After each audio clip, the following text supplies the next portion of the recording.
Hello friends, welcome to the Pariksha Vatika. परीक्षा वाटिका में आप सभी का स्वागत है। आज का जो हमारा सेशन है वो बिहार दरोगा पीटी 2023 1275 पद के लिए जो आयोजित किया गया था एग्जाम 17 दिसंबर 2023 को, उसमें जो प्रश्न पूछे गए हैं उसको हल करेंगे और देखेंगे किस तरह के प्रश्न पूछे जाते हैं। तो आइए स्टार्ट करते हैं आज का सेशन। पहला प्रश्न है, पांचवा आसियान भारत व्यापार शिखर सम्मेलन कहाँ आयोजित किया गया था? कहाँ आयोजित किया गया था? ये कुआलालंगपुर में आयोजित किया गया था। इसका राइट आंसर ऑप्शन डी हो जाएगा। अगला प्रश्न है, राज्य विधानसभा की अधिकतम संख्या निर्धारित है। राज्य विधानसभा की जो मैक्सिमम नंबर ऑफ कैंडिडेट्स उसमें राज्यसभा में रह सकते हैं वो कितनी है? वो 500। ऑप्शन डी राइट आंसर हो जाएगा, 500। अगला प्रश्न है, केंद्रीय मंत्रिपरिषद सामूहिक रूप से उत्तरदायी होता है। सामूहिक रूप से उत्तरदायी केंद्रीय मंत्रिपरिषद किसके प्रति होगा? तो ये हो जाएगा लोकसभा के प्रति। लोकसभा के प्रति उत्तरदायी होता है। ठीक है। अगला प्रश्न है, राष्ट्रीय आय बराबर होती है। किसके बराबर होती है राष्ट्रीय आय? तो ये होती है एनएनपीएफसी के बराबर। ऑप्शन ए राइट आंसर हो गया। अगला प्रश्न है, संघीय कार्यपालिका में शामिल नहीं है। संघीय कार्यपालिका में क्या शामिल नहीं है? आपको यहां पर बता दें, राष्ट्रपति तो शामिल ही है, प्रधानमंत्री शामिल ही है, ठीक है, महान्यायवादी शामिल ही है।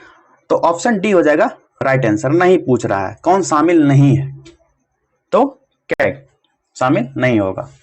अगला प्रश्न है, किस केंद्रीय मंत्रालय ने ई सरस मोबाइल ऐप लॉन्च किया? यह मंत्रालय कौन सा था? तो यह था ग्रामीण विकास मंत्रालय के द्वारा ई सरस मोबाइल ऐप लॉन्च किया गया। ऑप्शन सी राइट आंसर हो गया। अगला प्रश्न है, हाल ही में पदक जीतने वाले रुद्राक्ष पाटिल का संबंध किस खेल से है? उस समय रुद्राक्ष पाटिल जो थे वो कोई पदक जीते थे, उसका संबंध किस खेल से था? किस खेल में पदक जीते थे वो? तो निशानेबाजी में। ऑप्शन सी राइट आंसर हो गया इसका। अगला प्रश्न है, कुमार पोस्ट सियाचिन में तैनात होने वाली पहली महिला अधिकारी का नाम बताइए। ये अधिकारी जो महिला है इनका नाम था captain Shiva Chauhan. Option B right answer हो गया। अगला प्रश्न है, यदि y के 20% का 20% 20 हो तो y का मान क्या हो जाएगा? इसका तो सिंपल आंसर हो गया 500। कितना? 500। ठीक है। अगला प्रश्न है, बिहार में प्रचलित उत्पादों पर 2011-12 2019-20 में विशुद्ध घरेलू उत्पाद की संवृद्धि दर क्या थी? 2011-12 में क्या थी और 2019-20 में क्या होगी? उसका जो उत्पाद की संवृद्धि दर जो बढ़ा है वो क्या था? इसका राइट आंसर हो जाएगा 13.5%, यानी 13.5%। ऑप्शन ए राइट आंसर हो गया। अगला प्रश्न है, कौशाम्बी किस महाजनपद की राजधानी थी? कौशाम्बी एक राजधानी थी और महाजनपद का नाम पूछा जा रहा है, तो ये जो थी वत्स की राजधानी कौशाम्बी थी। अगला प्रश्न है, किस समूह में सही अर्थ प्रकट करने वाले शब्द युग्म है? किस समूह में? ये हो जाएंगे ऑप्शन डी, सर मतलब बाण, सर मतलब तालाब। ठीक है। अगला प्रश्न देखते हैं। अगला प्रश्न है, रूस किस संधि द्वारा प्रथम विश्व युद्ध से अलग हुआ? ये किस संधि के द्वारा अलग हुआ था? तो ये ब्रेस्ट लिटोवस्क की संधि के द्वारा रूस प्रथम विश्व युद्ध से अलग हुआ था। अगला प्रश्न है, विस्थापन के साथ अनुपात हमेशा क्या होगी? 1 से कम या 1 के बराबर? अगला ऑप्शन देखते हैं, 1 से ज्यादा या 1 के बराबर या कम। इसका जो राइट आंसर हो जाएगा ऑप्शन डी हो जाएगा, 1 से बराबर या कम होता है। अगला प्रश्न है, द्वार कोशिकाओं में जब जल अंदर जाता है तो वे फूल जाती हैं और रंध्र छिद्र क्या हो जाता है? तो रंध्र छिद्र जो है ये भी खुल जाता है। ऑप्शन ए राइट आंसर हो गया। अगला प्रश्न देखते हैं, सरकार द्वारा लगाई गई रुकावटों व प्रतिबंधों को हटाना क्या कहलाता है? तो ये उदारीकरण कहलाता है। ऑप्शन डी राइट आंसर हो गया। नेक्स्ट क्वेश्चन है, कांगड़ा लघु चित्रकला किस राज्य में बनाई जाती है?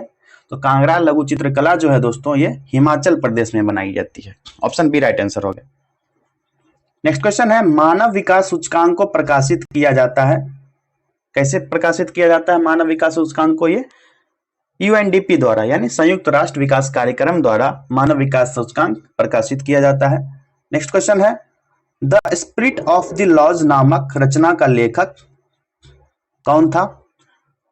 तो ये मॉन्टेस्क्यू था। कौन? मॉन्टेस्की के द्वारा the spirit of the laws पुस्तक लिखी गई।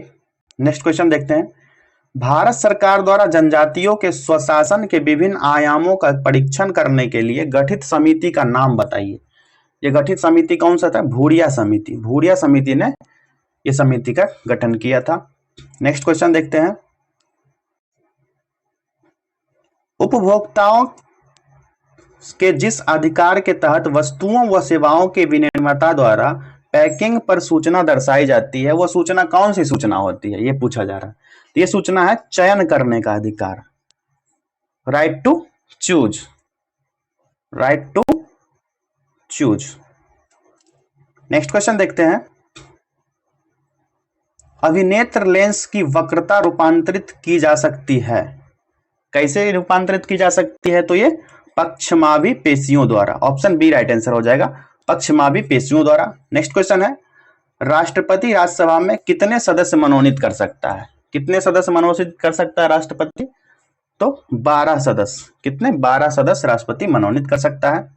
अगला प्रश्न देखते हैं। अगला प्रश्न है। भारत का राज्य अथवा केंद्र शासित प्रदेश जो जनगणना 2011 में साक्षरता दर में तीसरा सर्वाधिक मान रखता है, यह कौन सा केंद्र शासित प्रदेश है? तो यह है Mizoram. Option C right answer हो जाएगा, मिजोरम। अगला प्रश्न देखते हैं। एक परीक्षा में किसी परीक्षार्थी को सही उत्तर के लिए 4 अंक दिए जाते हैं तथा गलत उत्तर के लिए 2 अंक काट लिए जाते हैं। यदि एक परीक्षार्थी ने सभी बार 75 प्रश्नों के उत्तर दिए हो तथा कुल 125 अंक अर्जित किए हो तो उस परीक्षार्थी ने कितने प्रश्नों का सही उत्तर दिया था? देखिए, अगर सॉल्व करेंगे यहाँ पर, एक तो स्पेस छोटा है, सॉल्व हो नहीं पाएगा। इसको एक सेपरेट वीडियो में देखेंगे, करेंगे, लेकिन इसका हम राइट आंसर आपको बता देते हैं। इसका राइट आंसर हो जाएगा ऑप्शन सी 50। 50 अंक दिए गए। ठीक है, अगला प्रश्न देखते हैं। अगला प्रश्न है। निम्नलिखित में से कौन राष्ट्रपति के महाभियोग की प्रक्रिया में भाग नहीं लेता है? कौन नहीं लेता है? तो ये हो जाएंगे, देख लेते हैं। संसद के किसी भी सदन के मनोनीत सदस्य ये भाग लेते हैं। ठीक है, सदन के किसी भी सदन के निर्वाचित सदस्य ये भी भाग लेते हैं। ठीक है, राज्य विधानसभा के निर्वाचित सदस्य ये भाग नहीं लेते हैं। ठीक है, अगला कथन देखते हैं।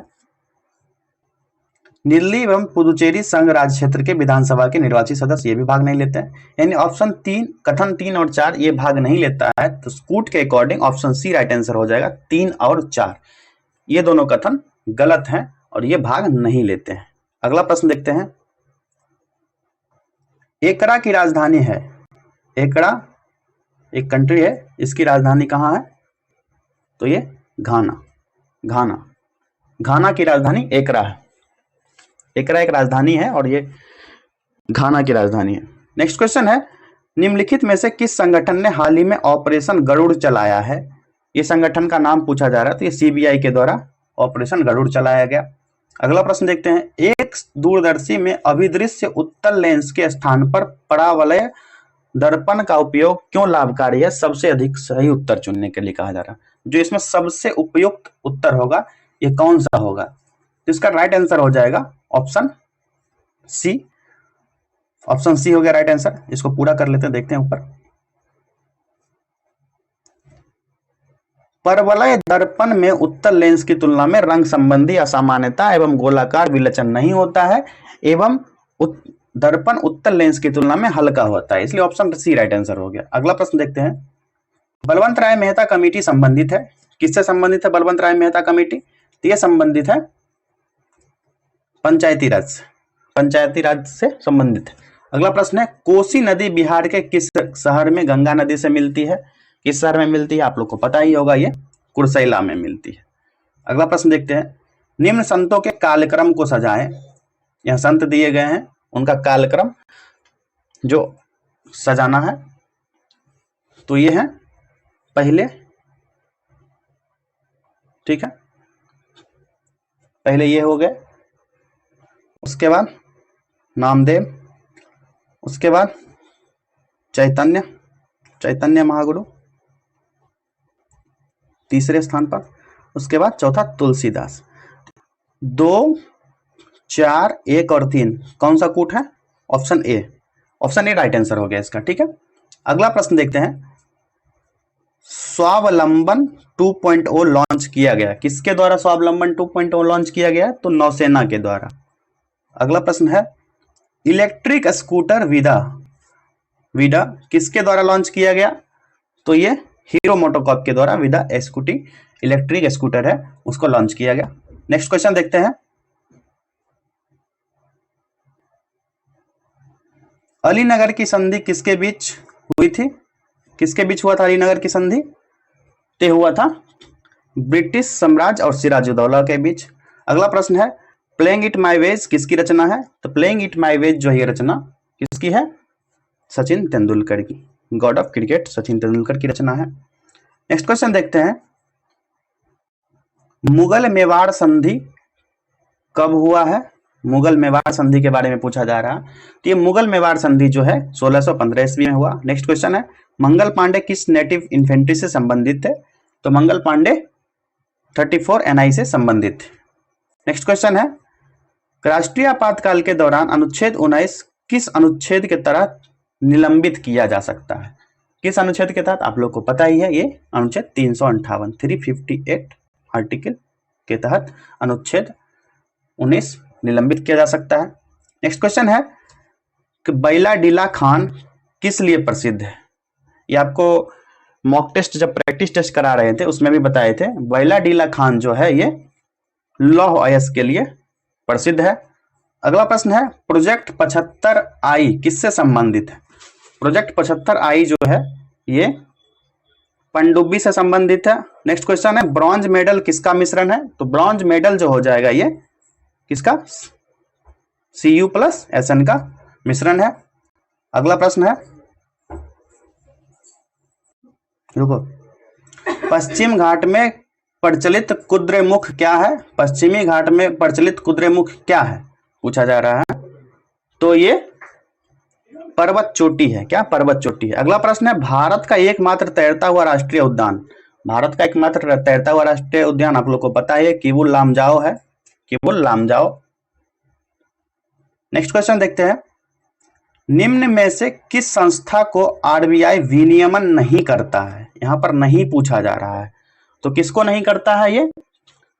तो उपकरण एवं निवेश संबंधी संस्थाएं जो होती है इसको RBI विनियमन नहीं करता है। नेक्स्ट क्वेश्चन है, निम्नांकित में से कौन सा राज्य क्षेत्रफल के अकॉर्डिंग सबसे बड़ा है? कौन सा राज्य हो जाएगा क्षेत्रफल के अकॉर्डिंग? क्षेत्रफल के अकॉर्डिंग हो जाएगा Rajasthan, option B right answer हो जाएगा। ठीक है, जनसंख्या के अकॉर्डिंग पूछा जाए तो उत्तर प्रदेश। अगला प्रश्न है,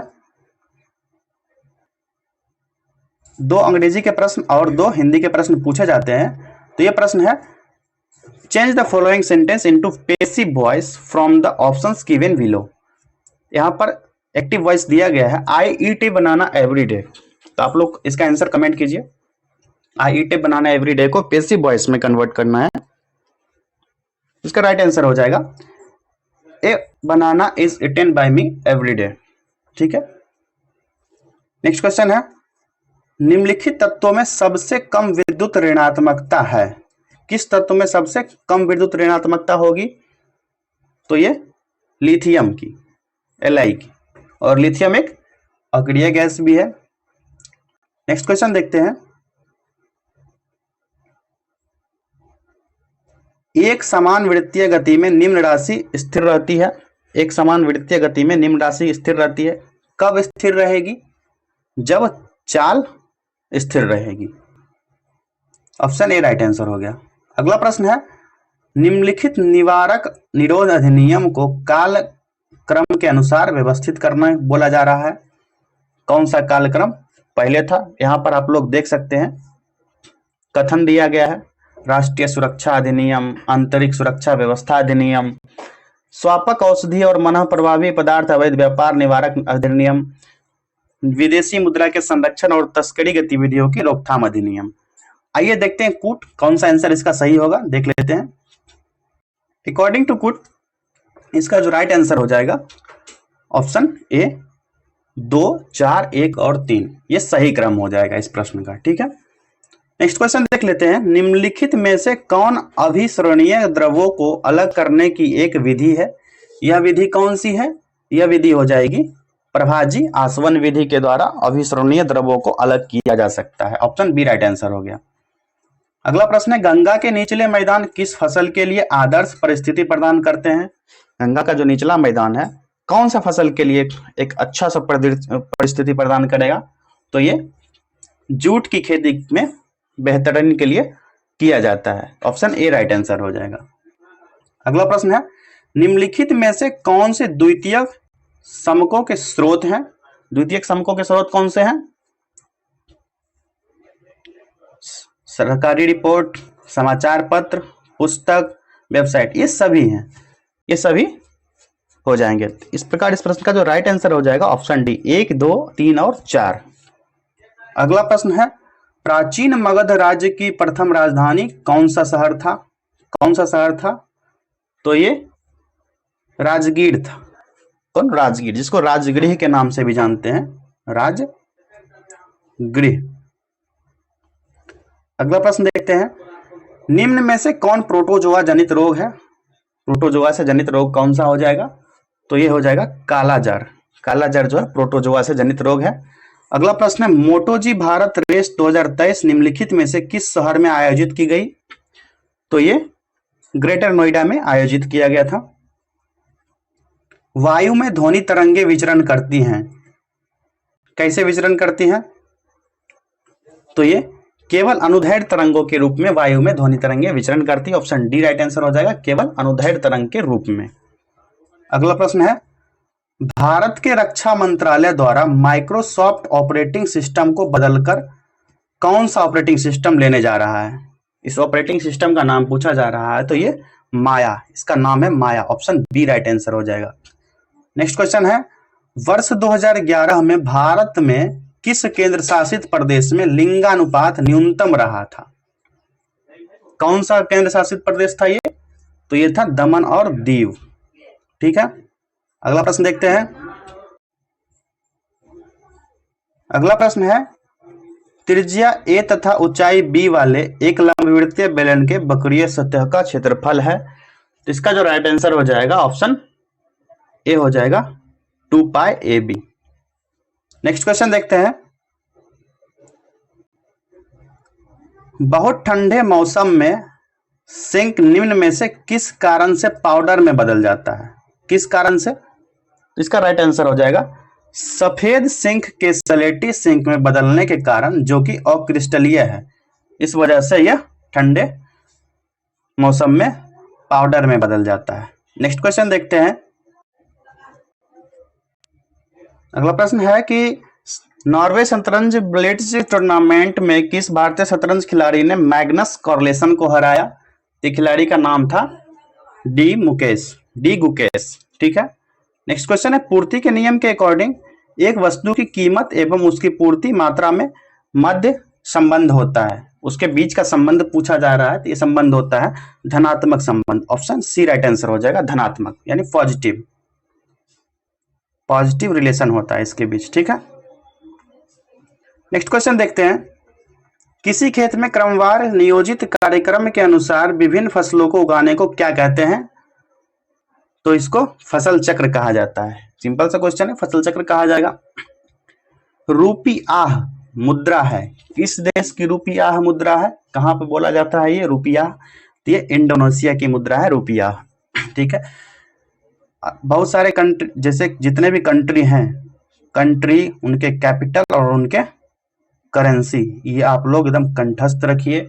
और सभी देश के जो उनके राष्ट्रीय पशु, राष्ट्रीय वृक्ष कौन से हैं, राष्ट्रीय फल कौन से हैं, ये सब अक्सर एग्जाम में पूछे जाते हैं। ये इंपॉर्टेंट हो जाता है, एक प्रश्न निश्चित रहेगा इससे। नेक्स्ट क्वेश्चन देखते हैं, कच्चा माल सम्मिलित किया जाता है, कच्चा माल किसमें सम्मिलित किया जाएगा? तो ये कार्यशील पूंजी के अंतर्गत आता है कच्चा माल। ऑप्शन बी राइट आंसर हो जाएगा। अगला प्रश्न, व्यावसायिक बैंकों का मुख्य कार्य है, व्यावसायिक बैंकों का मुख्य कार्य पूछा जा रहा है। तो ये क्या है? बैंकों की समृद्धि, बैंकों की समृद्धि जो है, जमा करना और ऋण देना, एक्सट्रीमली सॉरी, जमा स्वीकार करना और ऋण देना व्यवसायिक बैंकों का मुख्य कार्य है। ठीक है, यहाँ पर बिजनेस बैंक के बारे में पूछा जा रहा। अगला प्रश्न है, फ्रांस के निम्न में से किन दो नेताओं ने नेशनल असेंबली के गठन की घोषणा की? किसके द्वारा किया गया था ये? मिराबियो और आवेसिये के द्वारा किया गया था। नेक्स्ट क्वेश्चन है, बाणों को रखने का साधन वाक्यांश के लिए एक शब्द है। अनेक शब्दों के लिए एक शब्द पूछे जाते हैं। हिंदी से 2 प्रश्न पूछे जाते हैं, आपको अभी तुरंत बताए थे, और अंग्रेजी से 2 प्रश्न पूछे जाते हैं। तो इसका राइट आंसर हो जाएगा, बाणों को रखने का साधन एक शब्द में पूछा जा रहा है, तो ये हो जाएगा तुणीर। तुणीर, ऑप्शन सी राइट आंसर हो जाएगा। नेक्स्ट क्वेश्चन है, change the following sentence into indirect speech. एक पूछा जा रहा था एक्टिव वॉइस, पैसिव वॉइस, अब यहाँ पे इनडायरेक्ट स्पीच में पूछा जा रहा है। प्रश्न है कि change the following sentence into indirect speech from the option given below. यहाँ पर क्या है? He said to me my cousin has drawn this picture. इसको इनडायरेक्ट स्पीच में कन्वर्ट करना है। क्या हो जाएगा इसका right answer? He told me that his cousin had drawn that picture. क्या? He told me that his cousin had drawn that picture. Option A right answer हो गया। नेक्स्ट क्वेश्चन देखते हैं, भारत रत्न विजेता भूपेन हजारिका निम्नलिखित में से किस क्षेत्र से संबंधित है? किस खेल से संबंधित है? तो ये कला से संबंधित। नेक्स्ट क्वेश्चन, निम्नलिखित में से अनअपचयी शर्करा है। अनअपचयी शर्करा के बारे में पूछा जा रहा है, तो ये कौन सा है? ये सेलोबायोस है, सेलोबायोस। नेक्स्ट क्वेश्चन देखते हैं, मुख्यमंत्री के कार्य व शक्तियों का उल्लेख भारतीय संविधान के किस अनुच्छेद में मिलता है? मुख्यमंत्री के कार्य और शक्ति के बारे में पूछा जा रहा है। Work and power of chief minister, ये आर्टिकल 167 अनुच्छेद 167 में मिलता है। ऑप्शन बी राइट आंसर हो गया। नेक्स्ट क्वेश्चन है, आंत में पाचन के पश्चात अवशोषित वसा का वहन किया जाता है, किसके द्वारा किया जाता है ये वहन? तो ये रुधिर के द्वारा किया जाता है। ऑप्शन ए राइट आंसर हो गया। नेक्स्ट क्वेश्चन देखते हैं, फिटकिरी गंदले पानी को किस प्रक्रिया द्वारा स्वच्छ करती है? जो गंदे पानी होते हैं, फिटकिरी किस प्रक्रिया के द्वारा स्वच्छ करती है? वो स्कंदन के द्वारा। ऑप्शन सी राइट आंसर हो गया। ऑप्शन सी, स्कंदन के द्वारा। नेक्स्ट क्वेश्चन इज, कॉपर छीलन को सांद्र H2SO4 के साथ गर्म करने पर क्या मुक्त होता है? क्या मुक्त होगा? तो SO2 मुक्त हो जाएगा, और हाइड्रोजन 2 मोल और सल्फर डाइऑक्साइड बचेगा। ठीक है। नेक्स्ट क्वेश्चन है, वास्को द गामा कब भारत आया था? आप सभी को पता है 1498 ईस्वी में। Option C. ठीक है। गंगा के दोआब में नवीन जलोढ़ निक्षेप को क्या कहते हैं? गंगा के मैदान में नवीन जलोढ़ निक्षेप है, उसको क्या कहा जाता है? ये क्वेश्चन है, उसको खादर कहा जाता है। ऑप्शन बी राइट आंसर हो जाएगा। अगला प्रश्न है, राजीव और अभय ने एक व्यापार में निवेश किया, लाभ को 2:3 में विभाजित किया, लाभ को निवेश के अनुरूप विभाजित किया है, और यदि राजीव ने 40,000 निवेश किए तो अभय के द्वारा निवेश की गई राशि कितनी थी? आप लोग सॉल्व कीजिए, इसका राइट आंसर आपको बता देते हैं। ऑप्शन सी हो जाएगा 60,000। Option C. यहाँ पर चूंकि स्पेस हमारे पास नहीं है, इस वजह से हम सॉल्व नहीं कर पाते हैं, और इतना काम आप कर सकते हैं। बहुत इजी क्वेश्चन पूछे जाते हैं, कोई ज्यादा वास्ट क्वेश्चन नहीं पूछा जाता है बिहार दरोगा में मैथ से। नेक्स्ट क्वेश्चन है, निम्नलिखित में से किस दिन को पृथ्वी दिवस के रूप में मनाया जाता है? किस दिवस को मनाया जाता है? तो ये 22 अप्रैल को। नेक्स्ट क्वेश्चन है, प्रयाग प्रशस्ति का रचनाकार कौन था? ये क्वेश्चन बहुत ही वीवीआई है, पूछा भी गया है और बहुत सारे एग्जाम में पूछे जाते हैं, बहुत बड़े बड़े एग्जाम में पूछे जाते हैं। ये सब क्वेश्चन यूपीएससी तक के एग्जाम में पूछे गए। ऑप्शन बी इसका राइट आंसर हो जाएगा। वैसे हरिसेन के द्वारा प्रयाग प्रशस्ति की रचना की गई। अगला प्रश्न देखते हैं, निम्न में से जीवाणु जनित रोग को पहचानिए, वो सही विकल्प को चुनिए। जीवाणु जनित रोग कौन सा है, इसको पहचानने बोला जा रहा है। कुष्ठ रोग, टिटनेस, ये है। ठीक है। और हैजा मस्तिकावन रोध, हैजा मस्तिकावरण शोध, ये दोनों नहीं है। तो ऑप्शन ए और B, option B right answer हो जाएगा। ए और बी, ये जीवाणु जनित रोग है, सही चयन करने बोला जा रहा है। तो ऑप्शन बी राइट आंसर हो जाएगा। बिहार राज्य का क्षेत्रफल कितना है? चूंकि बिहार दरोगा का एग्जाम है तो बिहार से रिलेटेड क्वेश्चन तो आएंगे ही। तो बिहार राज्य का क्षेत्रफल, सिंपल सा क्वेश्चन पूछा गया है, तो इसका क्षेत्रफल हो जाएगा 94,163 किलोमीटर स्क्वायर, यानी 94,163 वर्ग किलोमीटर। नेक्स्ट क्वेश्चन है 1991 में भारत में आर्थिक सुधारों को अपनाने का मुख्य व तात्कालिक कारण क्या पूछ रहा था। उस समय का तात्कालिक क्या कारण रहा होगा, तो भुगतान संतुलन का संकट था उस time. Option C right answer हो जाएगा। अगला प्रश्न है इमरजेंसी हार्मोन कहा जाता है। इमरजेंसी हार्मोन किसको कहा जाता है। ये सब क्वेश्चन तो सच में वीवीआई क्वेश्चन है, ये क्वेश्चन बहुत सारे एग्जाम में ये भी पूछे जाते हैं। एड्रेनलिन को इमरजेंसी हार्मोन कहा जाता है। आपको प्रैक्टिस टेस्ट जब मॉक टेस्ट आप लोग को करवा रहे थे वहां पर ये सब क्वेश्चन कराए हुए थे। समुद्री जैव विविधता के लिए भारत का पहला राष्ट्रीय केंद्र स्थित है। कहां पर स्थित है ये? यह है जामनगर, गुजरात। अगला प्रश्न है अंत्योदय योजना, अंत्योदय अन्न योजना कब लागू की गई थी? तो ये 2000 ईस्वी में लागू की गई। नेक्स्ट क्वेश्चन है भारत संविधान के कौन से भाग को 7वें संविधान संशोधन 1956 के द्वारा हटाया गया? ऑप्शन देखते हैं इसका।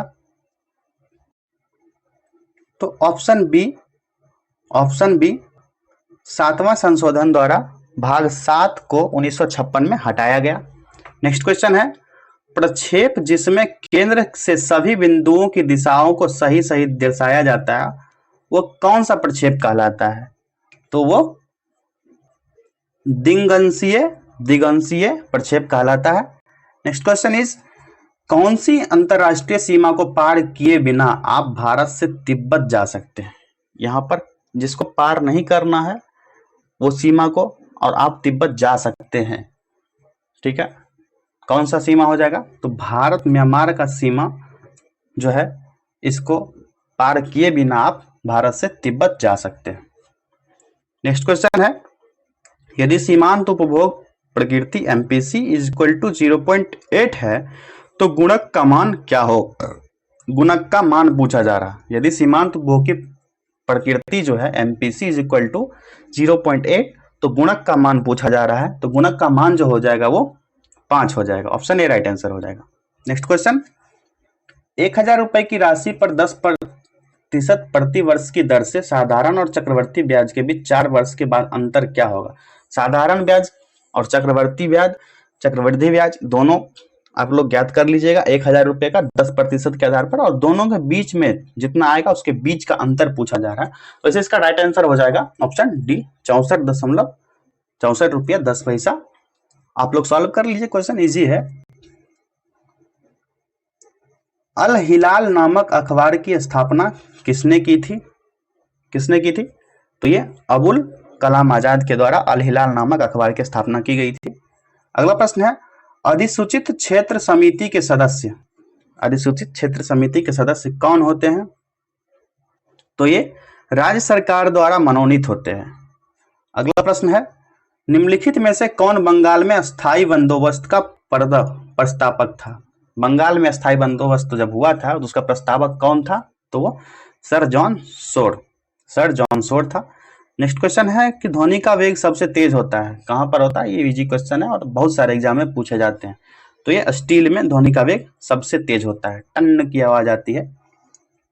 अगला है भारतीय संविधान की उद्देशिका में संशोधन किया गया, प्रस्तावना है उसमें संशोधन कौन से संशोधन के द्वारा किया गया? तो ये 42वां संविधान संशोधन के द्वारा। ठीक है, 42वां संविधान संशोधन कब हुआ था? आप लोग कमेंट कीजिए, ये प्रश्न भी बन सकते हैं।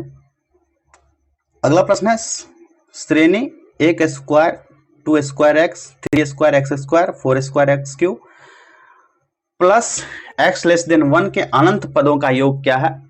आप लोग ज्ञात कीजिए। वैसे इसका राइट आंसर हो जाएगा 1 plus x by 1 minus x का होल क्यूब। ठीक है, अगला प्रश्न है निम्नलिखित में से किसने 1940 में सर्वप्रथम व्यक्तिगत सत्याग्रह शुरू किया? 1940 में सर्वप्रथम व्यक्तिगत सत्याग्रह ये विनोबा भावे के द्वारा शुरू किया गया। और लास्ट प्रश्न है निम्नलिखित जिलों में से कौन सा उत्तर पश्चिमी जलोढ़ दोमट मिट्टी का भाग नहीं है? ये कौन सा भाग हो? पूर्णिया का भाग जो है जलोढ़ दोमट मैदान का भाग नहीं है। तो ये शिफ्ट 1 बिहार दरोगा जो 17 दिसंबर 2023 को आयोजित किया गया था उसके 100 प्रश्न थे। अब अगले वीडियो में सेकेंड शिफ्ट इसी 17 दिसंबर को हुआ था 2023 को। उसका दूसरे पार्ट में हम लेकर आएंगे। आप लोग इससे ये आप गणना कर सकते हैं कि किस तरह के प्रश्न बिहार दरोगा में पूछे जाते हैं, और जो ऑप्शंस दिए गए हैं उसको आप रिलेट करिएगा। और आपको अगर जो कठिनाई हो रही है तो हमारा मॉक टेस्ट जो विश्लेषण के साथ जो सीरीज करवा रहे हैं उसको देखिए, उससे आप लोग को ज़्यादा समझने में आसानी होगा। ठीक है, धन्यवाद।